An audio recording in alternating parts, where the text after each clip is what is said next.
challenge. Thanks for joshing from BJ on game day, you bloody legend.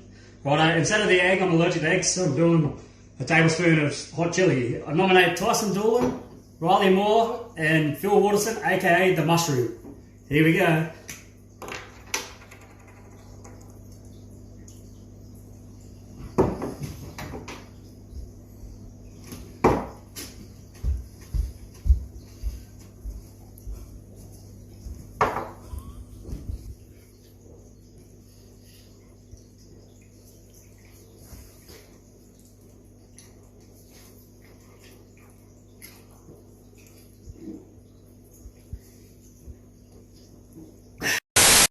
Here, boys, and with our beautiful sugar, our lovely sugar here, which I'm going to fucking hate.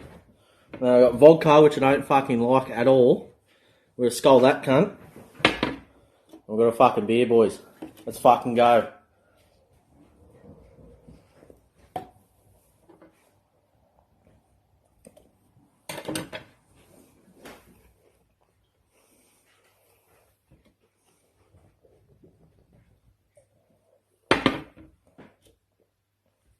That shit.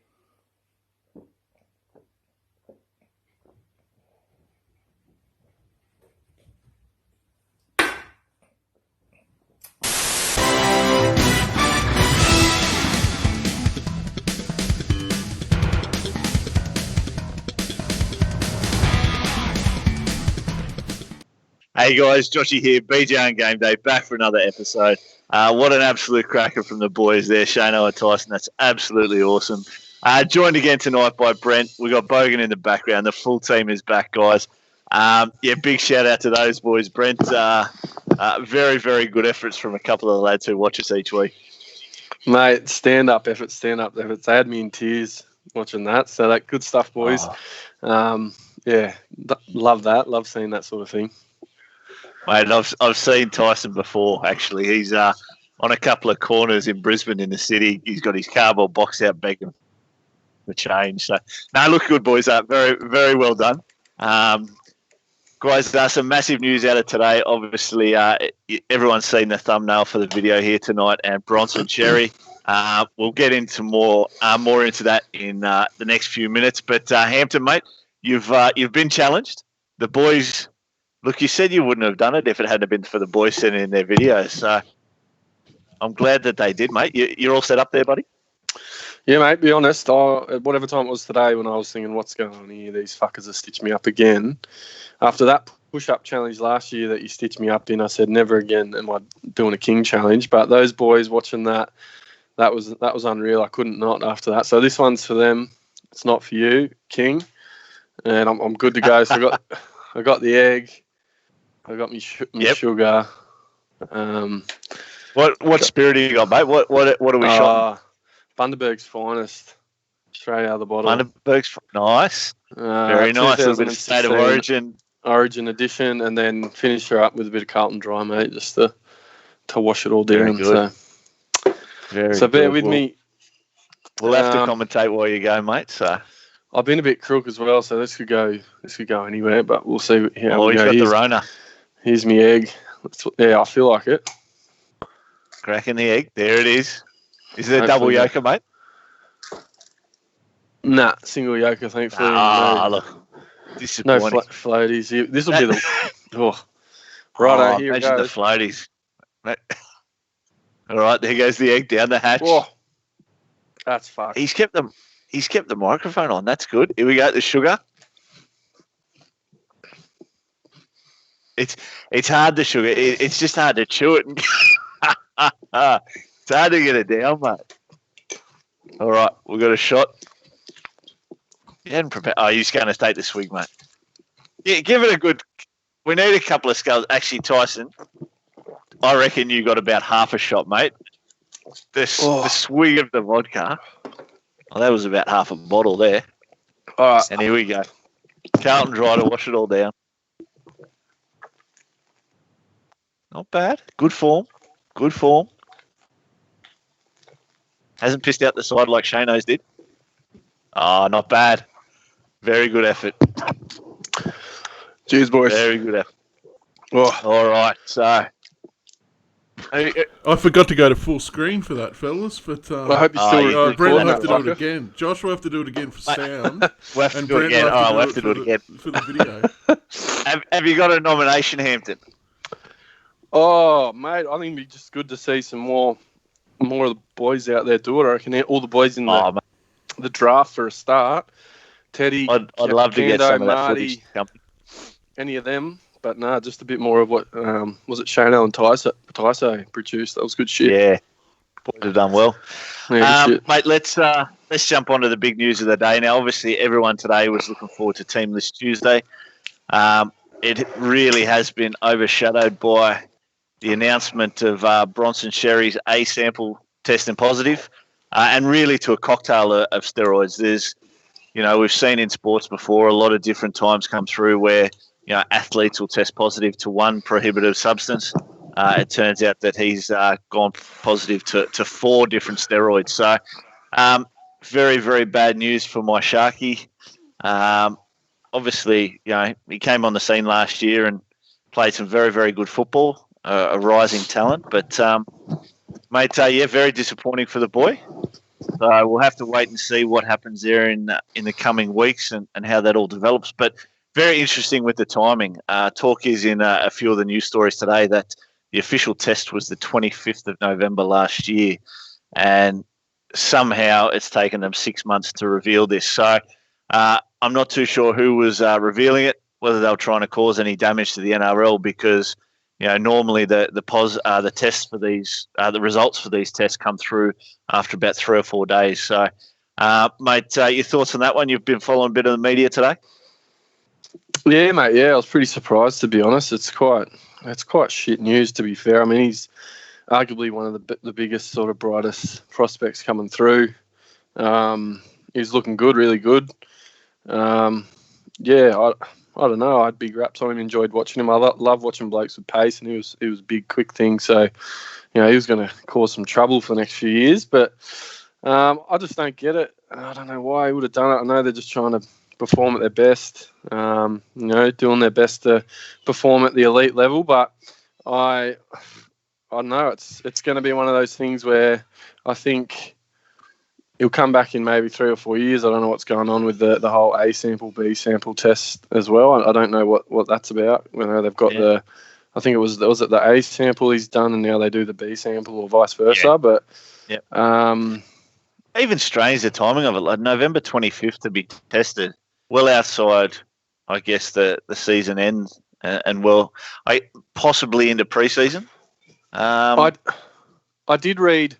So apparently, I think I read something today. It was a copy and paste off of Twitter or something, but someone from ASADA has said the timing of it would have been around the end of November, and then obviously at that point in the world we would have had Christmas going on, so we would have had New Year break sort of not long after that.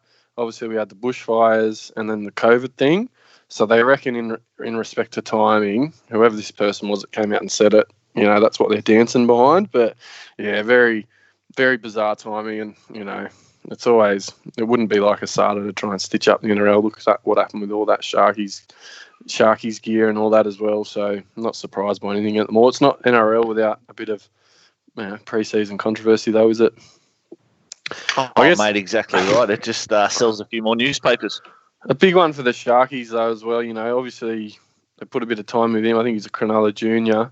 They've let go of J Moz not long ago.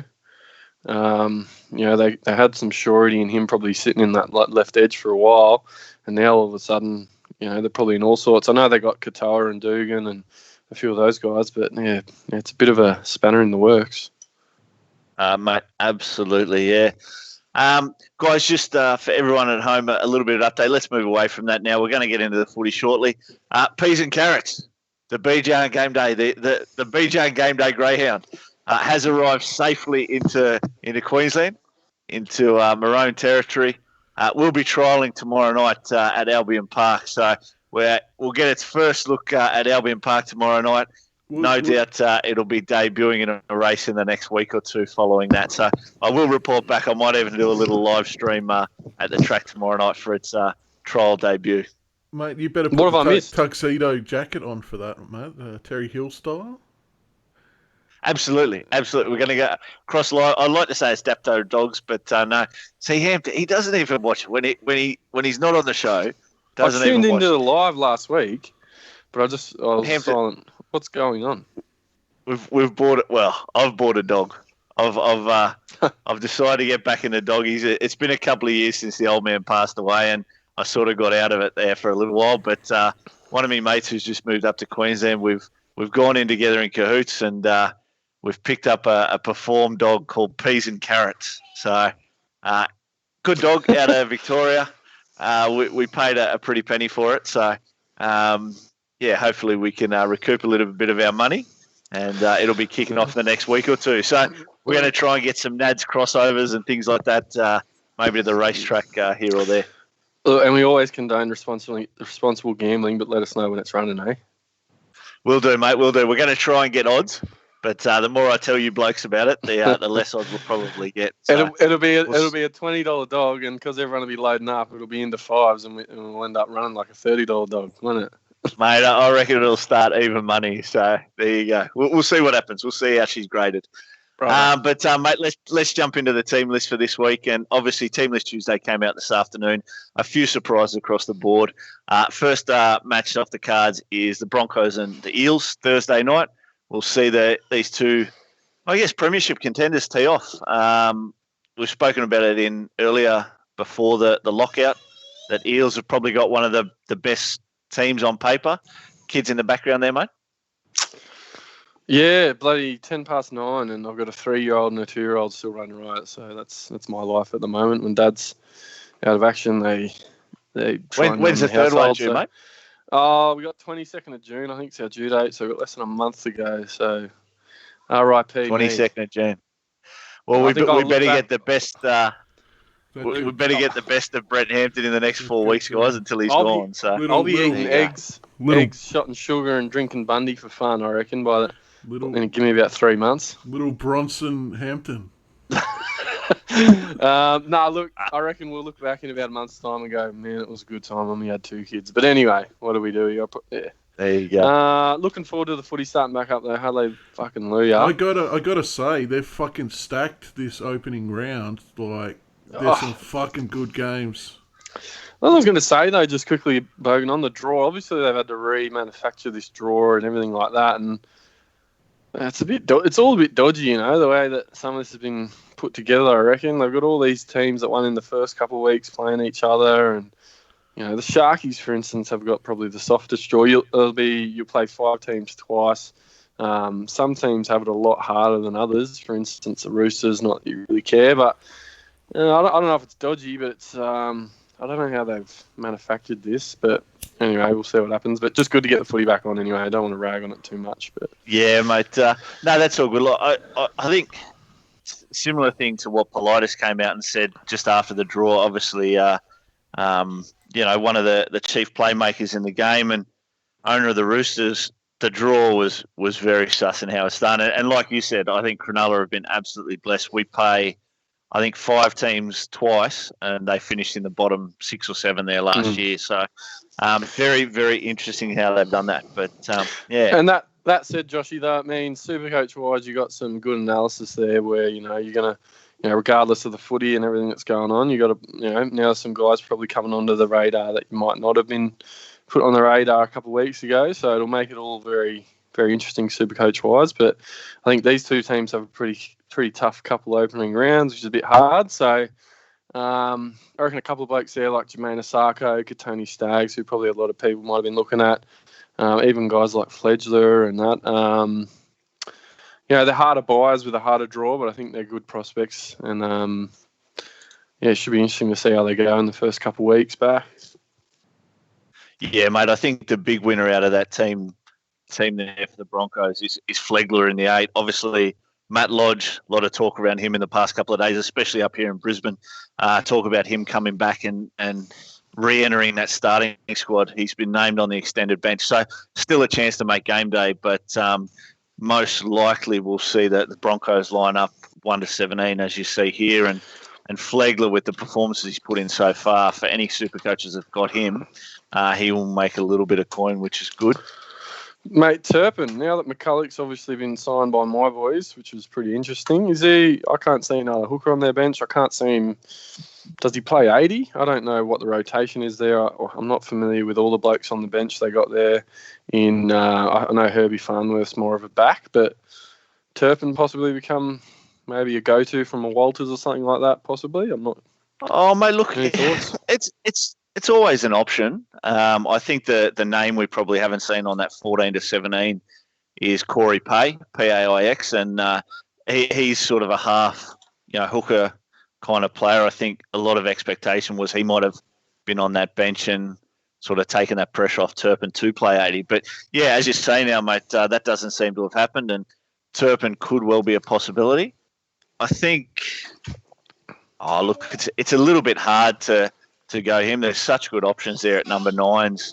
That the guys like Coruscant and hey, buddy, go to bed. Coruscant and the like. So, look, we'll see what happens, mate. What's going on there? The pajama pants are done up too tight or something. Mate, first world problems for children. I reckon any old excuse to get that out. I think Turpin, you probably missed the boat. He's 340k minus 7 BE. I'm just going to say Supercoach stats now, NRL supercoachstats.com. You probably missed the boat if you don't get him on this week. If he does start playing 8 and he bangs out a 50 now, he probably jumps up to nearly 400k next week. So he's a bit awkward, but yeah, it's going to be interesting. There's a few random prospects. I know we've got a whole another 7 games to go through, but plenty of options. I reckon standouts for Brisbane. Sarko, Stags, Fledgler. If you already got him, a massive bonus. If you don't have him, he's, you could argue he might not be a buy at 300k. There's a couple of cheapy forwards out there that you might be able to go that, there's obviously a couple of guys that come back for Brisbane for TPJ and obviously Lodge. So, whether Fledgler, long term might not be as good, but maybe he makes enough cash to be able to upgrade back to Fafita in a few weeks or something like that. But, mate, what are you doing with Fergo and Sivo? 500k wingers haven't produced in the first couple of weeks. You getting off any of them? Mate, it's a good question, and I was looking at my trades there today. I've got 3 in the show a little bit later. I had sort of stopped there.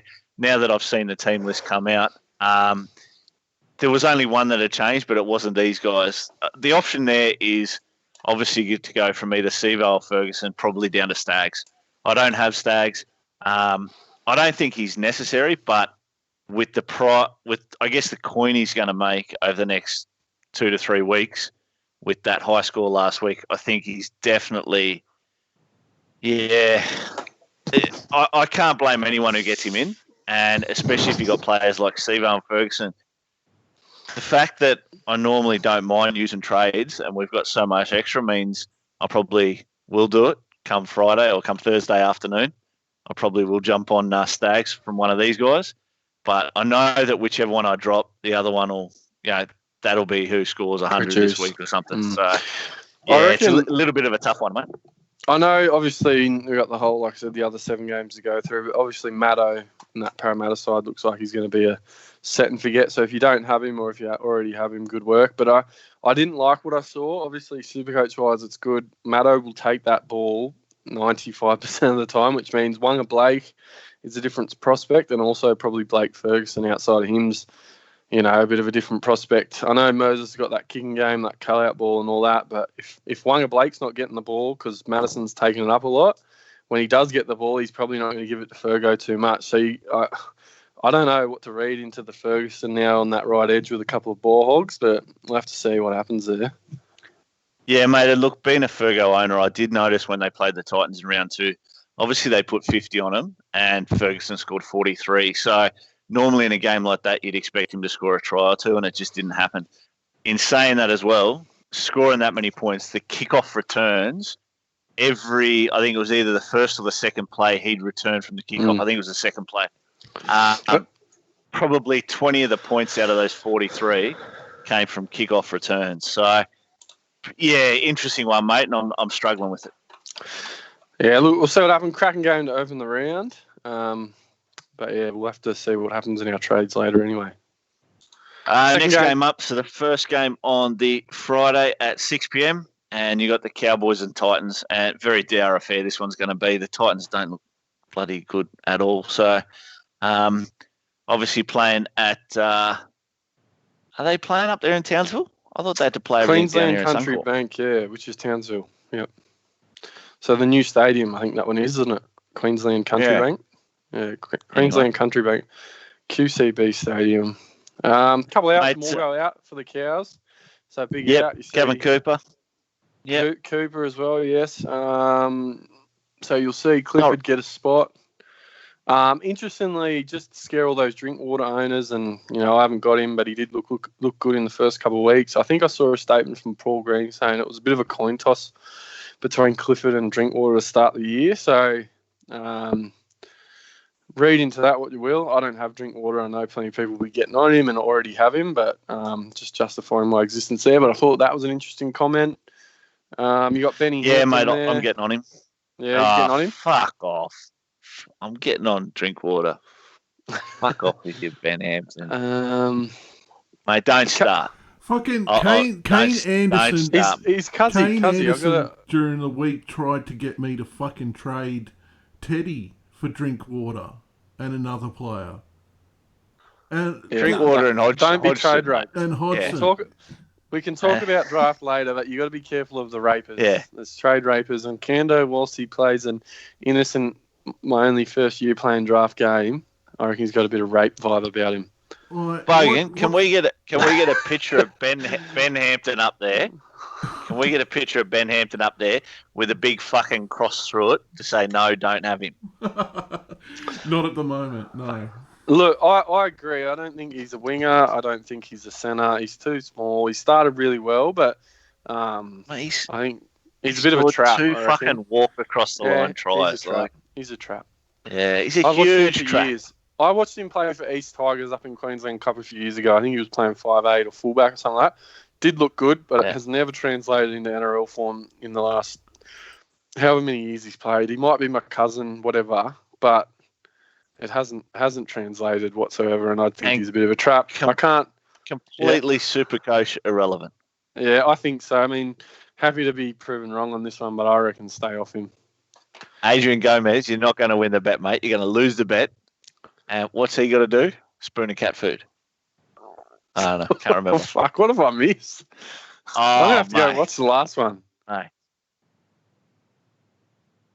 Yeah.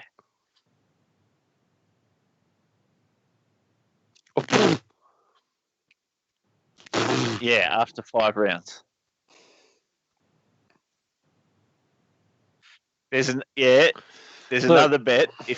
If Hampton goes above 40, so 41 or above this weekend against the Titans, I've got to do the man challenge again.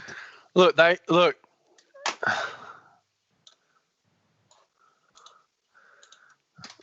And we all know your form with cat food. Yeah, cat food's not good. I was brave there. Cat food's. That was the thing I was most looking forward to in the whole everything that we did last season, I reckon, and that was the one to replay it. Look, the one thing with Hampton, they are playing the Titans. I think we're copping a bit of heat in the chat as well, the boys, all the Hampton owners. But I reckon the draw's pretty good. So they play the Titans and they play your boys and the Warriors and Tigers. So it's not out of the question that he averages more in that side, but yeah, good luck to you. I reckon you're safe, Joshy. Absolutely. What else is there? Any of these players we don't really have to mention about? Lolo's a must-have. We know that. Holmes has started off the season all right without being a superstar. Talk to me about Masters, mate. SR Masters. Oh, look, I think obviously I brought him in round 2. So I think there's a lot of people talking about him. I think 400, 480, 490K, something like that. I think he just looks busy. And that's the thing. You want good base. Stags, he scores 3 tries and makes all those tackle breaks and all that sort of stuff. But his base isn't that good. Someone like Esan is just such a handful. Every time he gets the ball, he's breaking tackles, offload's really good, and he's really busy. So he passes the eye test, as they say, I reckon. He's got, he's been a form centre in the past. So definitely an option. And I reckon I'm looking at Hess, bringing Hess in. So if you've already got Hess, they're both out on that right edge. They're probably less potent with Morgan out. I think Morgan tends to float on the right a bit more. But that's probably only hopefully going to be a short-term thing. But I reckon, Masters is a really good buy. And obviously playing the Titans this week. So there's probably even Val Holmes looked, reasonable in his first couple games back. But, obviously playing the Titans this week, I couldn't blame people for getting on Hampton, especially Masters. Low if you don't have him because of that draw in there. 3 of the next 4 weeks aren't terrible. So, Mate, definitely my smokies for the title this year, the Cowboys. We didn't really speak about them in last week's episode, but that right-hand side, when Morgan comes back, Morgan, Holmes, Hess, Masters and Felt, finishes everywhere there. And obviously a lot of people hoping that Cohen Hess returns to form a little bit that we saw a couple of seasons ago. Mate, I really, really like the Cowboys this year. I think they've recruited quite well. Yeah, absolutely. I think on paper it's not the strongest, but they can play footy, and I think they'll shock a few teams. Joshy, we got in the chat. We got some questions about some options as well. So Fatika, I know you're a big fan of. I can't say his name. Fotuaika, yeah. Fotuaika for the Titans. Yeah, no one can say his name. Mate, really good player. Obviously, he's had his few injury concerns and things like that. Eventually, this guy will establish himself as their sort of premier forward. You can see there that Jarrod Wallace has already been relegated to the bench. Mate, he's just a really, really sort of up-and-coming player, really good player, and a little bit awkward. I was hoping that this would be the kind of player for Supercoach where he had the breakout season, from 250,000 K. And, you made 300,000 or 400,000 on him over the year, but it didn't happen last year. It didn't happen. So he is kind of awkwardly priced, but definite pod if anyone wants to sort of jump on. That's sort of the definition there is, awkwardly priced, but could make a difference. Similar thing with Jake Turpin from the Broncos, mate. True. And last one before we move on to the next game, because we're going to keep moving through these games before we have an 8-hour show. Jai Arrow. I'm a Jai Arrow owner. Are you a Jai Arrow owner? No. What do I do with Jai Arrow? He scored 57 his first week, 56 in his second. His price just under 600K. Mate, look. He played 80 minutes in round 2, but he only played 53 minutes in round 1. Yeah. What do you do with Arrow? For me, if you've got him, he's an absolute hold. I'm a massive fan of this guy, and I think you probably have been a bit longer than I have. But what I've seen from this guy on the field, he always tries, mate. I know he has the injury concerns here or there, but yeah, I'm a big fan. So I'd say he's a hold. I wouldn't say he's a buy. But if you've got him, he's a hold. I reckon, and it's funny because I'm selling him, and we'll get to that. But and also young Fogarty debuting at 7 for the Titans. He looked pretty good in a couple of those Queensland Cup games they played last year. I think they played on grand final day as well. So I'll be interested to see how he goes. And anyway. Yeah, mate. Jamal. Yeah. Before we do, just long history here in Queensland Cup. Really, really good young player. It'll be interesting to see how he goes at NRL level. The main game on the Friday night, and a huge one here with the Melbourne Storm up against. No, when's that game? No, Chooks South on the Friday night. Fuck. Bum steer here. Oh, I don't want to watch these two shit teams. Fuck. These two shit teams. Anyway, so bum steer there. Roosters and the Bunnies. Mate, James Roberts dropped. Yeah, I don't know what the mail is. I know he checked into rehab, but I don't know if he was available and they just decided against it. I think he possibly was. They could have picked him. They decided to go against it. So a bit of a shuffle in there. Campbell Graham's now going in to fill that centre spot. I thought at one point I read Latrell was a certain switch to centre, but at this point, whether it's a Bennett, Swifty, Mitchell will play at fullback, and we've got Alex Johnson on the wing. So interesting there, and obviously Cody Walker copped a couple of weeks for his Street Fighter front kick, whatever you want to call it. I thought it was a pretty good kick, to be fair. Yeah. Might be a goal kicker eventually. And Dargan will get a debut, I think. Is he a Brisbane junior, possibly, Dargan? The name rings a bell. Yeah, so... Yeah, he's followed Bennett down there. So, it's interesting. I look at this, and this is obviously in seasons gone by, a clash of the heavyweights. But just looking at that Chook side, mate, obviously, no Cronk, no Latrell. You got Joshy Morris will get his first start in the tricolours. I just look at that, that Chook's forward pack, and I just wonder, who have they lost? Because, they got the JWH, you got Friend, Louis, Cordner, Crichton, Radley. Well, they've still dropped Sakiaho. And that's the name I'm missing, isn't it? Because I'm just thinking, geez, they look sort of slim. I know it is a solid forward pack at any club, but I'm thinking, this is a back-to-back premiership winning side at the moment. Defending champions, but Takiaho's one actually. You put that name in there, it probably beefs it up a bit. But Crichton getting the start as well, which would be interesting. He's been a premium in the past, Joshy. So, it'd be interesting to see if he locks it down. And is it the emergence of Radley? Does Radley become relevant all of a sudden? No.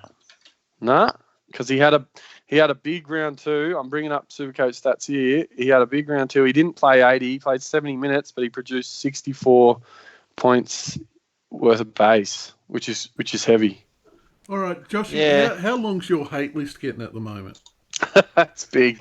Mate, I've just got You've got Liam Knight and Victor Radley. You've just added Ben Hampton.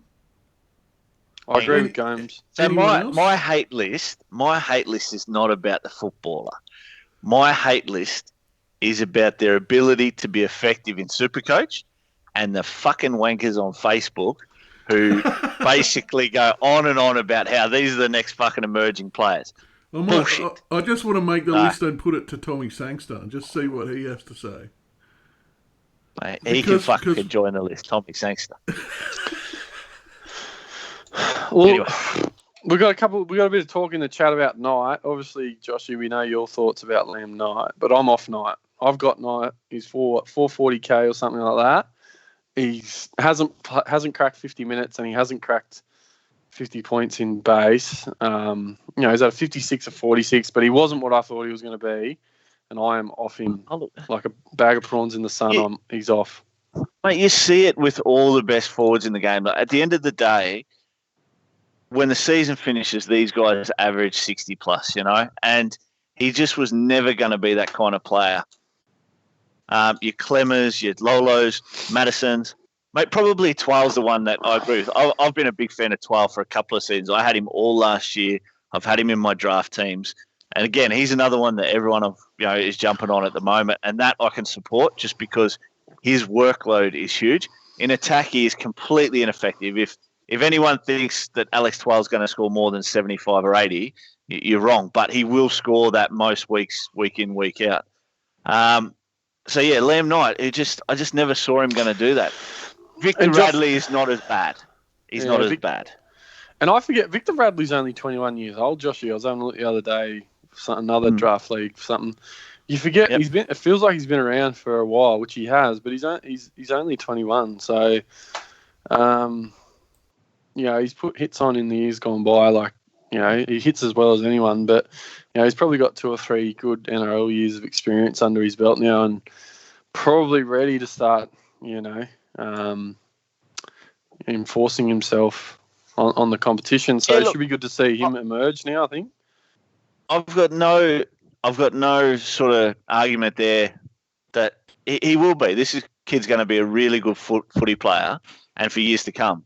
But from a Supercoach point of view at the moment, I just can't have him. And that's what I look at. I look at the upside for this guy at 450 or 480k, whatever he is. I don't think his average come 4 or 6 weeks from now is good enough to make enough money. And come the season end, he's not a keeper in my 17. So if he's not that way, I'm looking at some other guys who are 200,000 or 300,000 that are going to make me 200,000 or 300,000. So he is awkward he's just under 500k. He's probably a good draft pickup. If you got him in draft, or he was possible to pick up in a draft. Agreed. He'd be a good one for that. So, and the only thing with Knight, I will mention, after watching the first couple of weeks, which might be different, Totola and Burgess, they killed it when they went on. The rotation was Bennett, Poole, Totola, Burgess, and Knight all off at the same time. They've got Sirinen now on the bench. That Patrick Margot, who looked really good in the trials, and he wasn't there in rounds 1 and 2. So the more I see it, the more I think I'm happy to be off Knight. that Mark Nichols, he's another one that's on the hate list. Fuck Yeah, that guy. Yeah. Because he can't play football, not because he's no good at Supercoach. Yeah. Mate, two names there. Let's talk about Cookie and let's talk about Murray. If you own them, what do you do? I reckon Cookie now especially hold no origin, no buys, and this new 6 again rule, the idea will be speed up the play of the ball, or repeat sets back to back to back, whatever it's going to be. No more stoppages. So I think you got Cookie, hold him. I know it's hard, but I think you have to hold him now. He's just set and forget for the year. I mean, you could say in a couple of weeks if he hasn't produced, you might get off him, but you're going to lose too much cash. So I think you've got to stay on him. You know, he's proven to be one of the best Supercoach players in the comp in the last couple of years. Murray, I'm less sure about.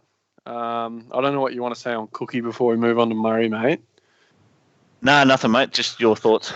Murray, I'm less sure about. I thought, the move to the edge back row, I just want to have a look because I haven't actually looked at him at all. I didn't look at him pre-season. I just thought he was too expensive.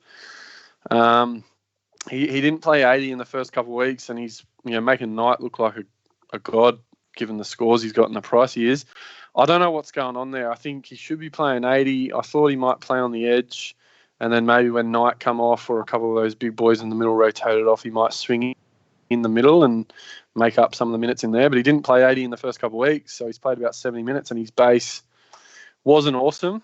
And I personally don't see him as an amazing attacking player. I know he scored quite a bit of attacking stats last season, but I think it was in the middle, which is a little bit different. He's not a big guy. He doesn't break heaps of tackles. He doesn't, he's not going to run over someone. He's not, like I said, he's not the biggest bloke in the world. So at his price, I feel like you almost got to be off him, don't you? At 640K, you got guys like Maddo.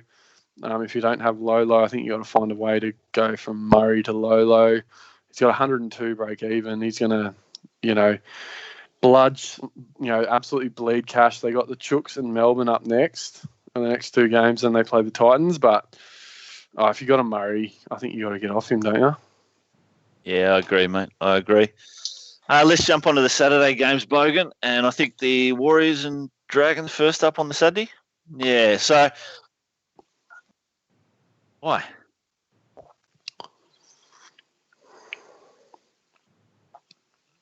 People are loving the content. Loving the content.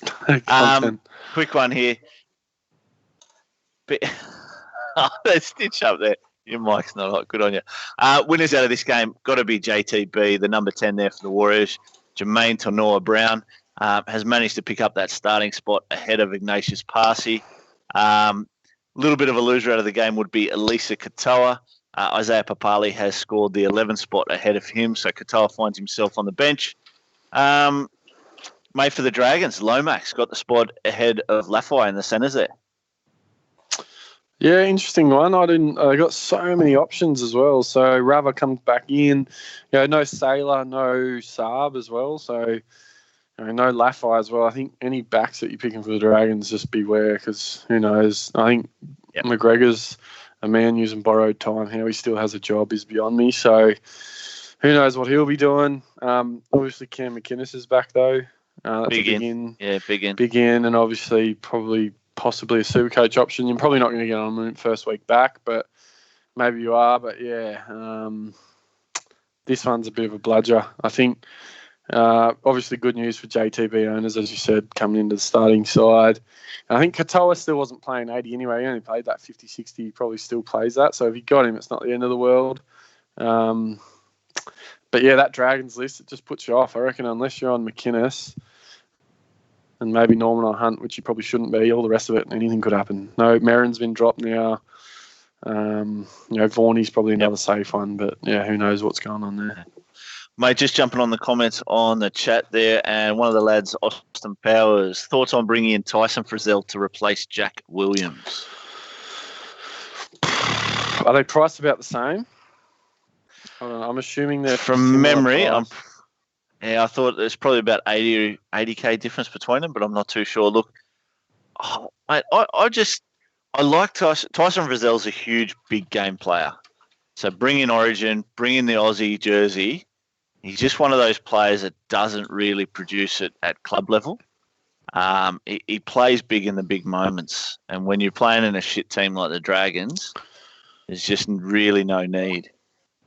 I reckon that I agree with you, but I reckon that trade is a goer. I'm just looking at him now on NRL Supercoach stats. Shameless plug. Just doing a bit of comparison. So Frizzell's about 40k more, but he's playing 80 and his base is about 50. Jack Williams isn't playing 80. And Frizzell's good for some attacking stats. He hits those lines. You know that line he runs where he just pops through?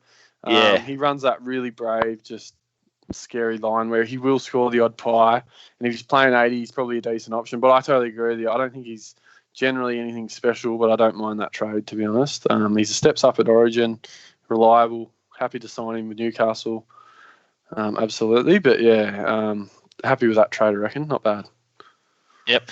Second game on the Saturday afternoon, the 5:30 game. And got no idea who's playing. Oh, my boys, the drug takers. Beautiful. Yeah, I tell you what, they'll be doing Saturday night afterwards, I know. The Sharkies up against the West Tigers, and Will Kennedy probably the winner in this list. One of the boys actually asked me on Facebook today thoughts on him. I didn't actually realise what he meant because when he asked me, I hadn't actually heard about the Sherry thing. I'd heard that someone had been done for the drugs and that, but I didn't realise it was actually Bronson Sherry. So I wondered how Kennedy had even got a spot this week, but there we go. Now we know why. Mate, I am jumping on SJ.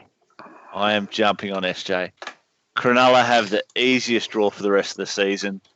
I just think now is the time to get him in because I reckon he could have some big games coming up in the next few weeks. I like it. I'm envious of it. I couldn't do it. I just can't find a way to get him in. I got Williams and Luai at 5'8", and I just need to make a little bบmore money first, but I am scared of not being an owner. I'm hoping he just does what he does roller coaster wise. I think it's a good trade. Obviously, all this, I don't know what the Jerry thing's going to do to him. I don't know if that's going to affect him. I don't know. You never know with something like this whether it might take him a few weeks to sort it out, or you look what happened with DeBellin, mate, and the Dragons. They weren't a bad side, to be fair. I mean, look, the good thing about it, I guess, is you've got a bloke like Josh Dugan replacing him. So as much as Dugan's at sort of the end of his career and he's glass and can go down injured all the time, he does have a crack. And I think last year, when you look at everything that Cronulla did, he was probably our best player on the park for the whole season just because of the effort that he puts in. So I don't think it'll affect us too much. I think it's a good trade, and I still think that right edge is going to be potent. Nakora, Rami, and I think Katoa's now probably an interesting prospect now. And obviously J-Moz is left, so there's a couple of guys like that. I like the trade. I'm a bit envious of it. He goal kicks, obviously, as well. It's just whether he holds up. He's always got a fucking hamstring tweak or something like that. So if he can stay fit, I think it's a good trade. I can't get on him, and he's going to be a massive pod for anyone that doesn't have him over the first month of the comp starting back up. One of the losers out of this game, mate, for the Sharkies, probably Magoulias. We've spoken about him a couple of times in previous episodes. I thought this may be what would happen. He'd struggle to make the team. Scotty Sorensen's got that final spot on the bench. Good news for Rudolph owners. He's maintained his spot on the bench there, so he can continue his development in first grade. From a West Tigers point of view, obviously Harry Grant, the big in at number 9. Not too much of a secret going around there, but Billy Walters keeps a spot on the bench. Yeah, it's an interesting old bench as well. I don't know who Seafarth is, because obviously I think you can only assume Grant won't play 80 now. And what it also means, I reckon, is Alex Twal's a very interesting prospect if they've got a keep naming Billy Walters or Josh Reynolds on the bench. There's been a lot of talk about Twal, and you mentioned him obviously earlier. You've been a fan of him for a few years, Josh. I remember that, and you have started with him a couple of times as well. But I reckon he's a big buy in that Tiger side. He's been named at lock now, which 490k. Yeah. Sorry, mate, that was all. I just had popped in with his price there when he said he was a big buy. I don't know. I think he's got a big engine. His base is unreal. I know there's a lot of people saying trap, but if he's a trap, he still probably makes 50k in the mate. next couple of weeks, if not more. And if it ends up having to be get off him to Clemmer or something else in a month because he didn't end up, whatever. Mate, at the end of the day, when you got a player like that in your front row forward, I don't think you can call these guys traps. You don't expect any attacking stats out of your props. I mean, Payne Haas is a little bit different. He's a man apart. But when you look at the rest like Clemmer, James Fisher-Harris, Twal, you just want them to truck it up. You want your 30 hit-ups a game. You want your 40 tackles. You're basically looking for between 60 to 80 points in base out of these guys. And Twal's proven that he can do that. And he'll do it game in, game out. He's not going to bust tackles like Clemmer probably will. So he's probably that next step down. But at 490k, I reckon at some stage this season, we'll see him hit 600, 620. And I reckon he's that perfect, 13 to 17 player, 14 to 17 player that you got on your bench in the front row. I agree. And if you're telling me I have to spend 50 grand to get him in overnight, I'm doing it. Absolutely. Yeah, absolutely. Night's soft. So, absolutely. Mate, one that I just wanted to touch on, a cheapie that I brought in for the West Tigers, that I started the season with, was Zane Musgrove. Hasn't performed well and has since been dropped. So once we go to the trading page, mate, this may be my fourth trade. I hadn't planned on getting rid of him just because I didn't want to burn a trade, but I'll probably drop him and go to Noah Brown, who's playing for the Warriors. So we'll see about that one. Righto. 7:30 game Saturday night, and I think now we've got the game that I was talking about for Friday night. Melbourne Storm and Canberra Raiders down there at Amy Park in Melbourne. Probably the two favourites. I think they are the two favourites for the competition. Both around that $5 mark with TAB markets. Gamble responsibly. But mate, not really too many changes to either of these teams here. Obviously, Brandon Smith, the Wombat, comes back. But both pretty similar teams to what they left the park with in round two. Yeah, totally agree. I don't think the lists are unusual. Obviously, no Bateman still for the Raiders. Horsburgh still, keeps that lock spot, so he might be decent for another couple of weeks. But no Rapana, obviously. So Simonson's kept his wing spot, which is interesting. But all the usual culprits, your Pappenhausens, your Munsters. If you got them, I think you're going to hold on them. Bit of a tough start for these two teams to open it back up again. But yeah, George Williams owners probably a bit cautious at the moment, like myself, having to take on the Storm this week, and I think us next week it was. But Tapane, but yeah, as you said, I think it's all the usual culprits. Nothing major in there to report really, Supercoach wise. On the on the chat for YouTube, Benny Gorman, Twal wants that representative jersey. Big year, you predict. Ben, I don't think he's that good, mate. I don't think he's good enough for that. Well, as I say, he's a hit-up machine. He's a tackling machine. But, yeah, he's good for Supercoach. I don't think we'll see him in a rep jersey anytime soon. He doesn't have that next level that a lot of the New South Wales and Australian players do and Queensland players. So, got to disagree there, mate. Benny's another comment there. One of his mates has Croker. What's your advice? Is he a keeper for the year still? I had him for round one and traded him. He made me sick, and then he pumped out a 60 and probably got robbed of some points. So he's just one of those guys. I think if you got him, you probably have to just stick with him, even though I trade him out. He's just one of those guys who'll get 30 one week and then like 60 or 70 the next.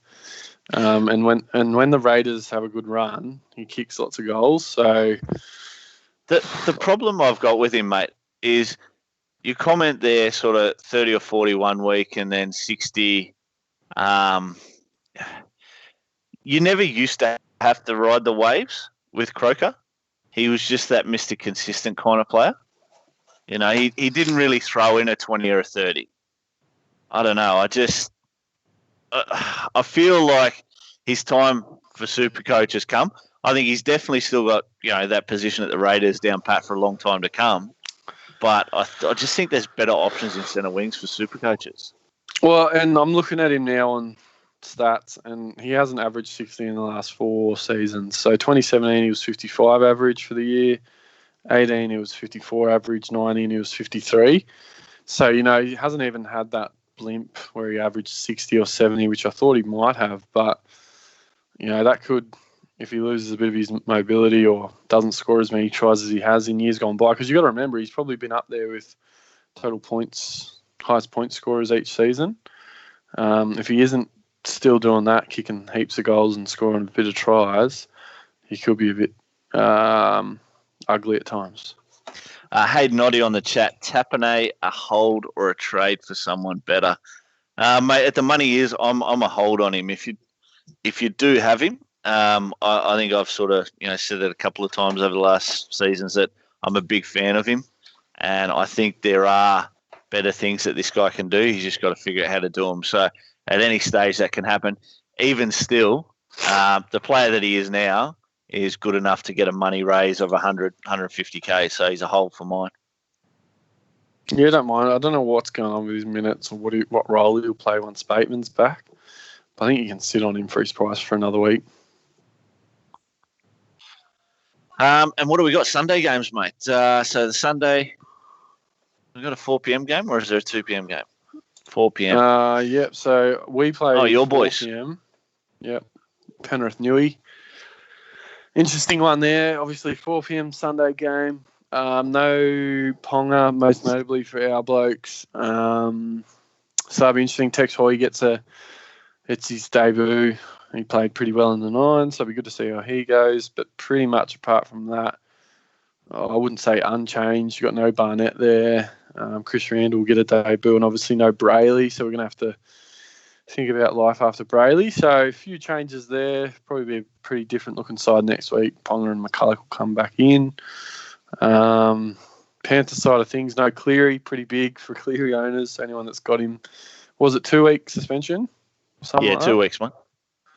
Yeah, so Cleary owners are cringing, probably the burning piss for a little bit for that one because you're going to have to sit on him, I'd assume. I've seen a lot of trading him out. A lot of people trading him out. Yeah, interesting. I mean, I don't know who you're trading him to. That's the thing. Maybe you're going to Moses, or I just think, you can't be trading him to anyone too good. Maybe it's the 5 trades or whatever. People aren't as concerned, but I find that an interesting one. It'd be like trading Ponga out almost, wouldn't it? Like, it's only an extra week, so would you really trade Ponga out? I don't know. But yeah, obviously Coruscant's, if you haven't got Coruscant, this would be the week to bring him in. There's possibly people tossing up Cook to Coruscant. Yao is another one. Joshy Mansour, a couple of guys definitely on the radar. Thoughts on this one? Mate, Mansour is probably one I want to talk about. Obviously, a couple of people have talking about bringing him in for blokes like Braden Burns or Ramian. Mansour definitely started off the season a little bit reinvigorated. The past couple of seasons, I mean, years gone past, he's been one of the best Supercoach centre wingers we've had. His base stats, his attacking stats, everything was just there. But he went off the boil a little bit. I'm not convinced that he's back. And there's just a little bit of a trap feeling there for me. But I'm happy to prove him wrong with Mansour, though. Yeah, I think I'm bringing him in. I think I'm going Fergo to him. I just like his base, and their draw isn't awesome in the first month, but it's a little bit left field. Everyone's going your Stags and this and that, so I think I'm gonna go him. So I watch him pretty closely, but a big watch. Hopefully he's fit and raring to go. Yep. Mate, Connor Watson, obviously not too effective in I guess Supercoach, the main game, but a lot of people got him in draft and that. He'll be a little bit of a loss once McCulloch comes back in. I still can't believe they've got Kurt Mann at 6. Yeah, I think he's just not a good footballer. He's definitely not a 6. I don't know where he belongs, but anyway. Anything else to say about this game, mate, or do we kick on? Not really. I think, Clem, you got Clem. Clem looks like he's going to do what he always does as well. He's premium price, but he'll do a job for you. I think I'm copping a bit of banter here. What's Gomez saying about? Sorry, not Gomez. Shane Foote saying about this bet for challenge up the Panthers. What's doing? I got no idea. What's the bet? Is he bet with you? Or something? He's a Panthers fan. Shano's a Panthers fan, so I'm thinking he's just going a head-to-head bet for you, mate. Your boys get up. He does a challenge again. We can't keep going this man challenge. We got to find a different challenge because we'll think of something. Nothing potentially lethal. But we'll figure it out. Sunday game at 6:00, and who we got to round out? I think it's the Doggies. Doggies and Manly. Doggies and Manly. So, bit of a throwback to the 80s with this one. But, mate, I've had one thing Shano asked me about over the past couple of days is trading Gerbo. And I've got to say, I think it's a big, big no from me. Gerbo, look, I don't think he's as good as a lot of people thought he was a couple of years ago when him and Turbo came onto the scene. But one thing is absolutely for certain is when these two brothers are on the park together, Gerbo is 10 times better player. The way they sink in with each other, the holes he hits as well as Turbo hits, backing each other up. His ball skills are brilliant. His ball skills for a back rower similar to Wade Graham, where they can just sort of create something from nothing. So, at 560 or 580k, whatever he is at the moment, I think like Arrow, he's probably not a buy if you don't have him. But if you've got him, you've got to hold. You've got to hold him. Just trust the process. Yeah, I'm with you, Josh. He's a hold for me. I think in 2017, 2018, he averaged 73, 71 respectively. 2019, he averages 63, so about 10 less than the previous two seasons. But he never had he never turned up last season. So I think and the difference last season is he didn't cross for pies or anything like that, did he? Turbo only played 4 or 5 games last season. So, mate, if Turbo's healthy, Gerbo's a better player. The only thing that worries me about it is when they don't have like a genuine 580, seems to ball play a bit at the line. Like he'll go to the line and throw that pass a bit. We saw it a lot last year. I think you might just have to keep an eye on it. But at the end of the day, he's going to play 80 he'll probably play 80 every week, no origin, so he's going to be pretty good. And he's going to average 60 plus. So 580k, maybe if it was 650k or something like that, it might be a different conversation. But I think he's more of a hold than Arrow is. I think you got to have bigger problems in your team, surely. What I'm looking at is in my back row, Lolo and Madison are number 1 and number 2. I reckon this guy's number 3. So if I want my finish 17 at the end of the season, I've got him in there. So yeah, look, I don't know. I think if this is the biggest problem you got in your team, you're doing well. Yeah, I'd be waiting and seeing a little bit. True. I'm just trying to catch up in the chat as well. We bet the winner of the game, Brent. Shane's into me about something, but we'll have to sort it out. Tell him. Have you talked to him, Joshy? Do you talk to him? No. Yeah, I talk to Shane all the time. No. All right, we'll sort it out. Mate, I'm reading exactly what you are. I'm just thinking he's thinking head-to-head, Penrith against Newcastle, whoever's team wins. The other one has to do a challenge. So, all right. Yeah, I wouldn't take that bet. Shano, just reach out to Brent on Facebook, mate. I'm sure he'll appreciate a message or two. Just before we transition, guys, just on the Bulldogs, are they the most underperforming team in the competition regarding their potential when you look at them on paper? No. No? On paper, they look fucking terrible. Okay. Oh, look. Yeah. I agree, Joshy. I think they're a prestigious club and they've got that reputation, but on paper, there's not much doing there, I don't reckon. The best player in their team is Will Hopewadi, and he hasn't probably been good for the last couple of years. When he left Para, he sort of went a little bit downhill. He's tried to carry that team a long way. The fact that they've gone out and recruited blokes like Wateni Zalesniak,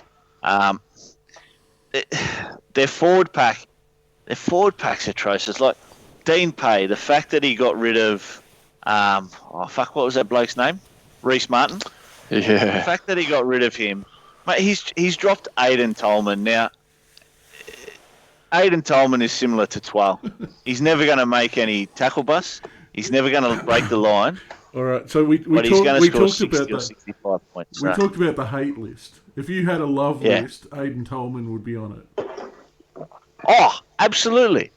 Mate, I'm a big Tolman fan. I'm a big polar bear fan.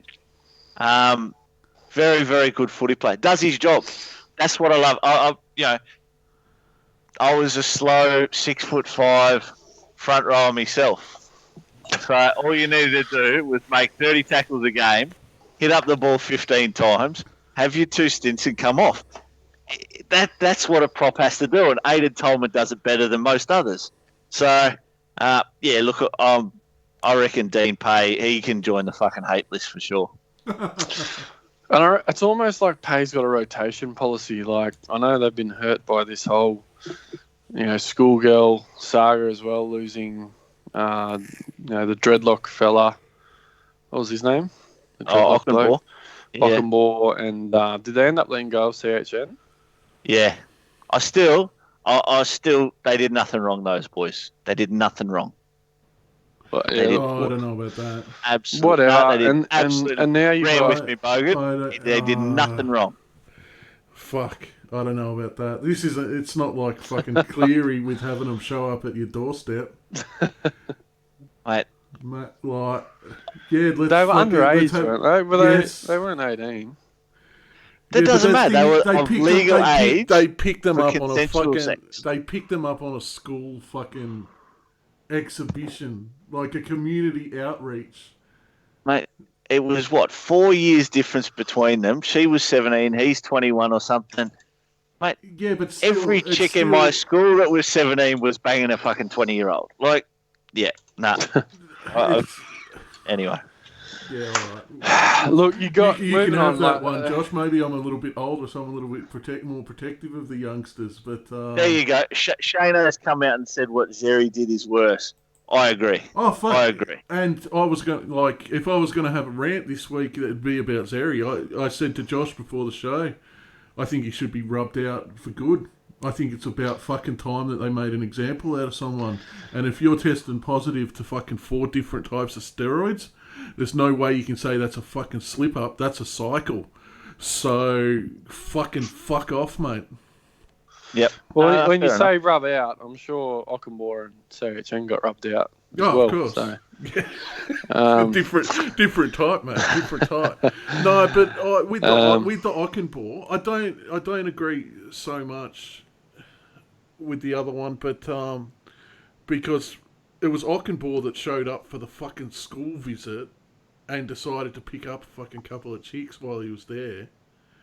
Like, yeah, but it wasn't like he was waiting outside of school to pick up 2 chicks he'd never talked to before or never met before. Like, yeah, but he went in there, Joshy, for sponsorship and promoting the game or whatever. Right. And he's there. He's there to improve the image of the club. Not Bulldogs already had. I'll go to JCar now. Buy some car electronics because of these blokes. But here's the thing, right? The Sharks might now be renowned for being the drug team. The Bulldogs are the sexual assault team. And you don't want your players picking up schoolgirls while on fucking school visits when you're the sex assault team. Yeah, well, fair enough. A couple quick ones. I want a couple quick comments. Ben Gorman said, explain the salary cap when you compare the Dogs and the Roosters teams on paper. I think Desi Hasler fucked the Dogs a bit with the cap there, but fair call. I mean, you look at some of these teams compared to this Dogs team and you just think, what salary cap, surely? And Benny, I mean, that basically comes back to, when they talk about coaches losing their jobs and players losing their jobs and getting the sack, a lot of people ask for upper management and, club boards to be held accountable as well. And, that's probably the perfect example of how much control there is at the Roosters compared to the Doggies. They're just bad people in front office. Also, there tends to be a few paper bags that might have a bit of change, left in Bondi McDonald's car parks now and then. What are you talking about? Nah, fair enough. And then just a couple last quick ones on these dogs. So you got Josh Jackson. He's 540k, played 80 minutes the first 2 weeks, but he didn't score above 55. So I reckon if you're thinking Josh Jackson, you may as well go someone like Tyson Frizzell, who's about 100k cheaper. And he's also said Adam Elliott, who I think bumped out an absolute monster in the second week base-wise, but I don't think you can get on Elliott. He hasn't performed in the past, so you're taking a bit of a punt. He's priced at 450k, but he played 65 minutes in the second week and got 60 points in base. So, but I still think you got to be a bit wary on Elliott. Yeah, mate. Neither of them I can have. Josh Jackson maybe 3 or 4 years ago, but now, no, he's a no-go for me. Yeah, fair. What do we got next, Bogan? The trading floor. Before the trading floor, just plug the for anyone who hasn't joined the BJ on GameDay Supercoach group. Code is 218667. Trying to get as many people in that as possible. I think we're over 200 last time we checked. So Cool. next week we'll have a player of the week, highest ranked player from the group, along with the league results. So, and the next up will be the trading floor. Beautiful. Might have another swig of rum. Change places! Change places!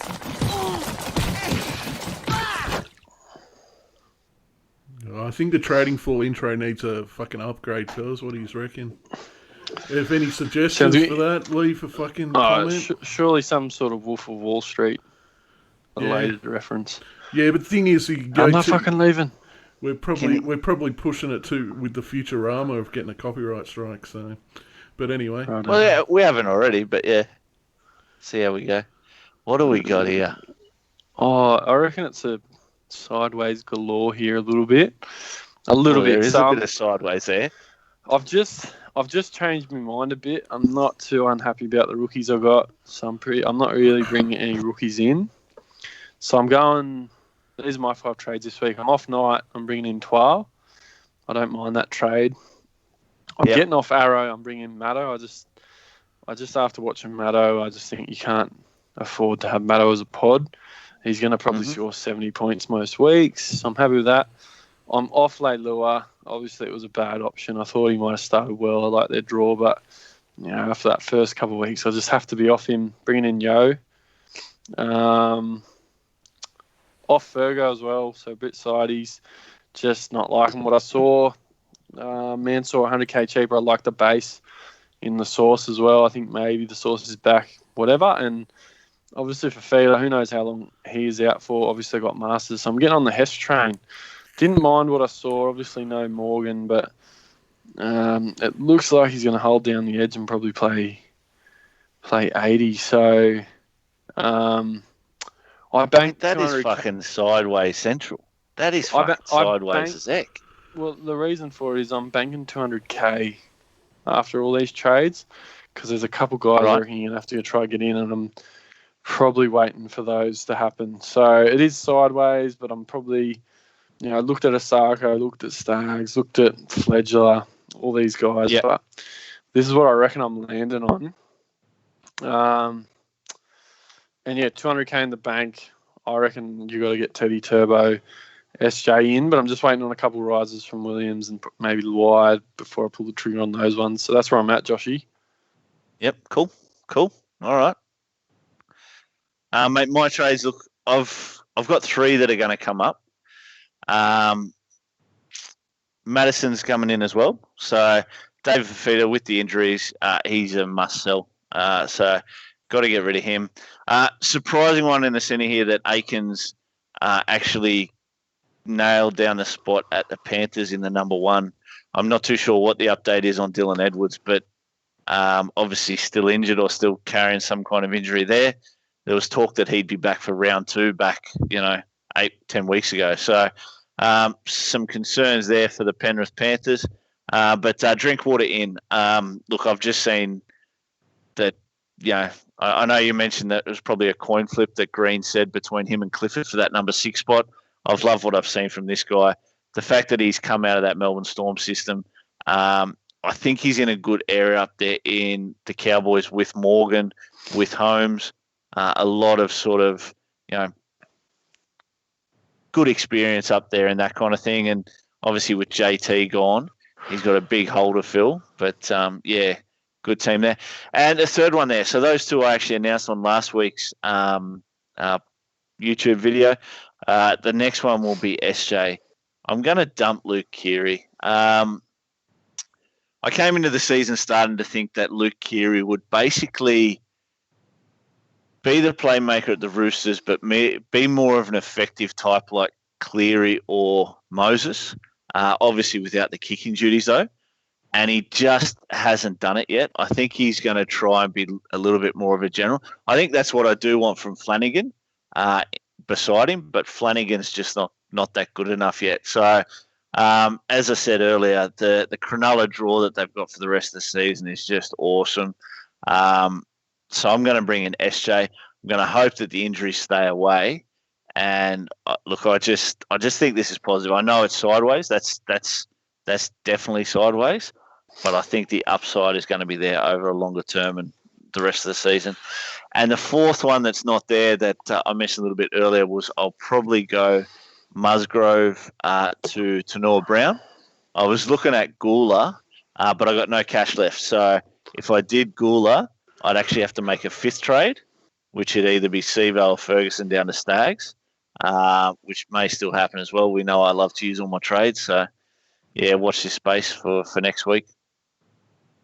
I like it. I reckon your biggest regret trade might be Keary, but I think now we know the draw of the Roosters and the draw of Cronulla. It's hard to ignore. Yeah. Oh, and look, mate, even still, I think if we look at it I really had gotten Keary in hoping he'd be a set and forget, and it hasn't happened. SJ, I think, has proven that in seasons past that he is, and he started off the season well enough to say there's no danger in that again. So I think I'm just removing the risk that Keary's got for the certainty that we get out of SJ. Are they pretty much straight swap price-wise? Yeah, 20 grand difference between them. No, sorry, right. 2 grand. Yeah, I think it might even be 2 grand difference. So, yeah, it's basically a straight swap. Yeah, right. Fair call. Can't argue with that one, really. What do we got next, Bogan? Very special event. We've got to pimp my team. Pimp my team. So just let me set up the pictures for you, mate. And oh, right. So I really hadn't had any of these come through. Sorry? I hadn't had any of these come through. Yeah, well, Shane, who done the challenge, when he sent me through the videos of the challenges, he requested Shane, to pimp my team. You know your team's all right, you fucking idiot. What do you want us to pimp your team for again?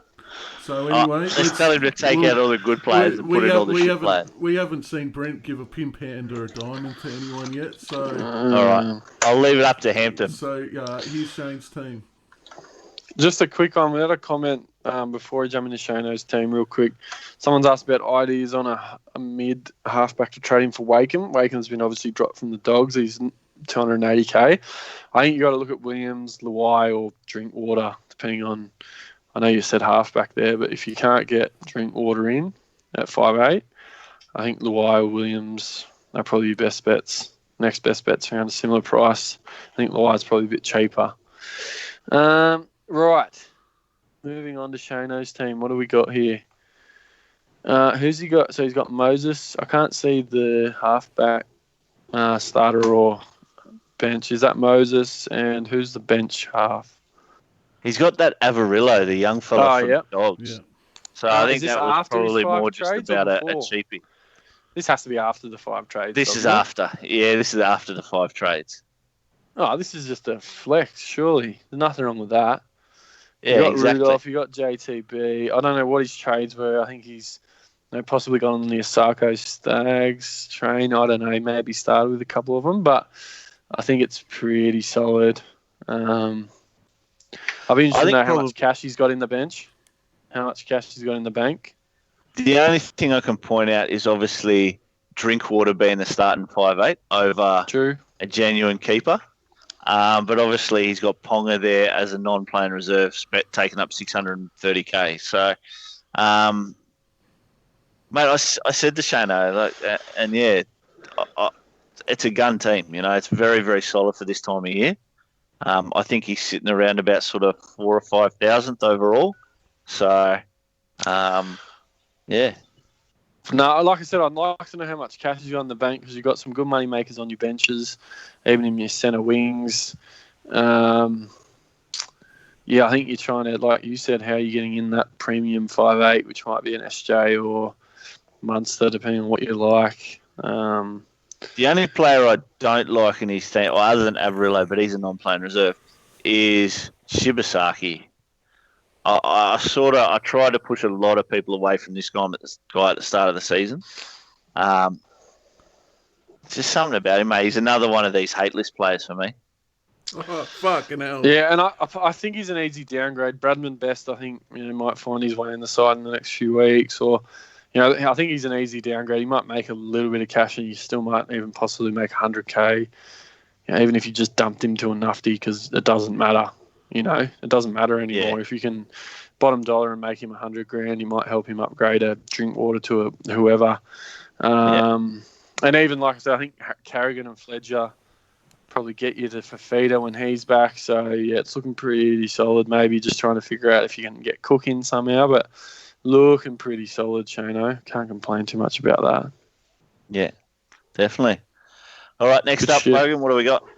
Upcoming draw for the BJ and GameDay Draft League. Oh, so we better give a shout out to our BJ and Game Day listeners. Obviously, no Big Ted tonight in the comments. I know he starts work over in New Zealand at about 4 a.m., which is 2 a.m. our time, so probably needs his sleep, the old fella. Hopefully he listens to the show on the way to work or something like that.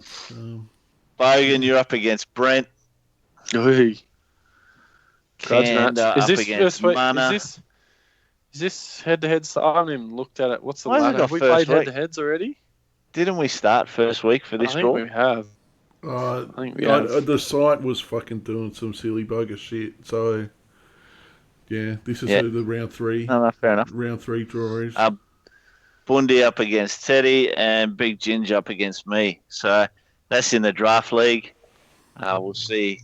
I can't even remember. My tactics in draft have sort of backfired. Jazz Tavunga's gone again.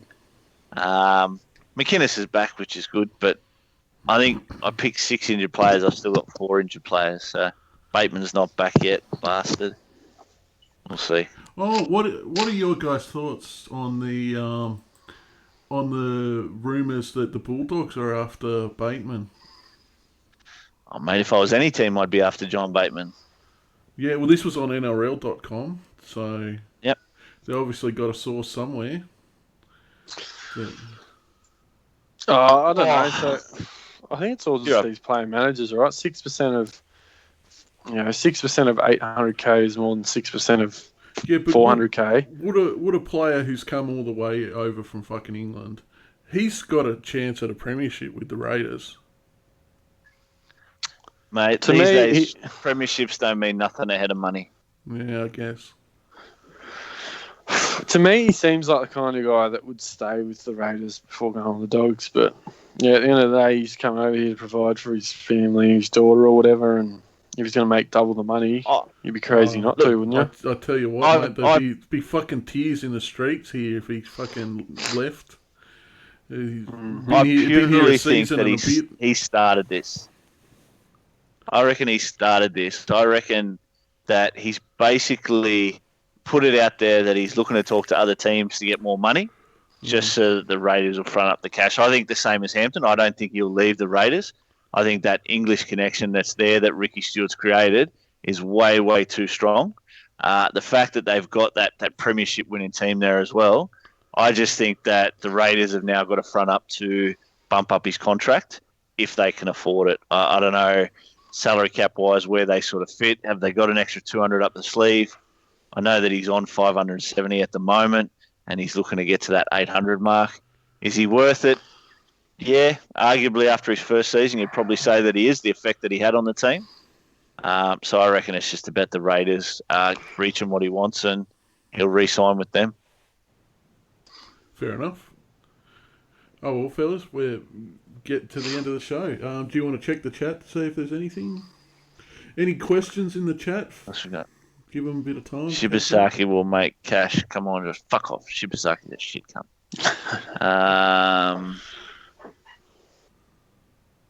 What else we got? Got Avarillo not worth hanging on to. Nah, I don't think, unless he starts getting a starting spot in the halves, he's going to be AE trouble. So auto emergency, if you're going to be trying to loop each week, he's probably going to play 10 or 20 minutes and then score, under 20 points. So unless he starts getting a starting half or something, probably have to get it off Avarillo, even though I've heard good things about him.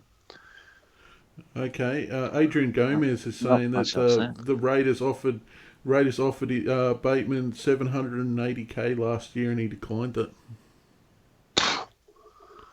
Jeez Louise. Crazy, if that's the case. Benny Gorman, where can you send teams for pimping? Mate, jump on our Facebook page, BJ and GameDay. Jump on there and just message me. So send me through a screenshot of your team. And, mate, yeah, I can give you I can do the pimp my team through that, mate. We hadn't really sort of discussed it with Bogan of chucking another one up here, but we can do one each week. If people send through a few, we might even do a standalone video of Pimp My Team. That was pretty fun, the last one we did. And it's not as good when you can't edit in the pimp slaps.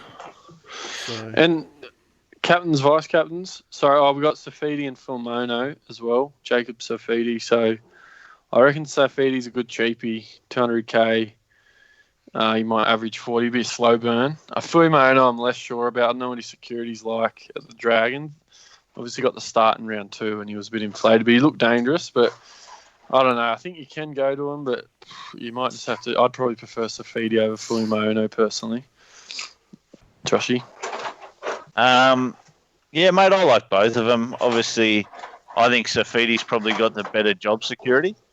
Filmono at the Dragons, similar to the Dogs, you just don't know who's playing week in, week out. So Paul McGregor and Dean Pay, just that real inconsistent with who they put on the park.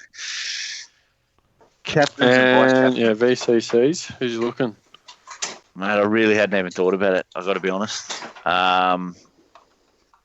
Shit. Nah, I got nothing. I think obviously being in the Broncos game, you could probably VC Payne Haas straight up. Actually, you got to go Tamalolo captain, don't you, against the Titans? He will probably destroy these guys. Surely he'll find Ash Taylor there somewhere and just run over the top of him 3 times. Like, even that pack of the Titans in the middle there, you got Lasoni, Moe Futuatika, however you say it. A couple of young bloods, Hipgrave on one of the edges, but Arrow in the middle. The bench isn't probably awesome. If you're not probably VCing or Captain Haas or Lolo, is probably something you're going out on a bit of a whim.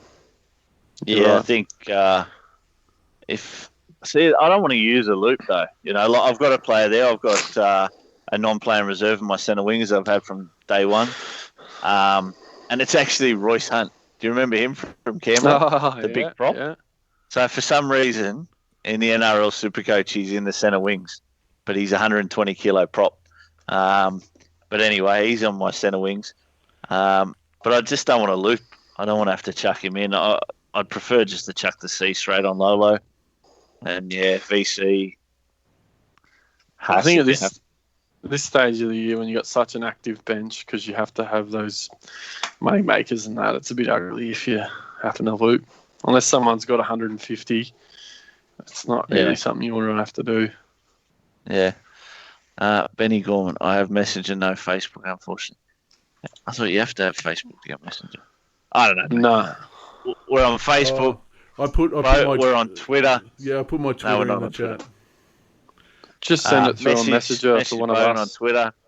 Mate, I can send you my address if you want. You can post it to me. You just have to pay for postage yourself. See how you go. What else we got there, mate? That's about it. Big show. I think we're nearly going on 90 minutes now. Thanks, everyone. Yeah, hour 30. Good content. Welcome back. Welcome back to the footy Thursday night. So what is it? Tuesday? Tuesday night? So a couple of days. Yeah. 2 Bring it days. on. Bring it on. Thanks for tuning in. All right, guys. See you next week. Oh, sorry, guys. I'm just going to do them. Hey, here. Thanks very much for joining us for another episode of BJ on Game Day. Make sure to hit that like button, subscribe, hit the bell on YouTube for all your notifications. If you do want to follow us on Facebook, you can find us there at BJ on Game Day, and on Twitter, we're at BJ on Game Day as well. So, guys, we'd really like your support with that. Follow us so we can know you guys are enjoying the content. Thanks very much.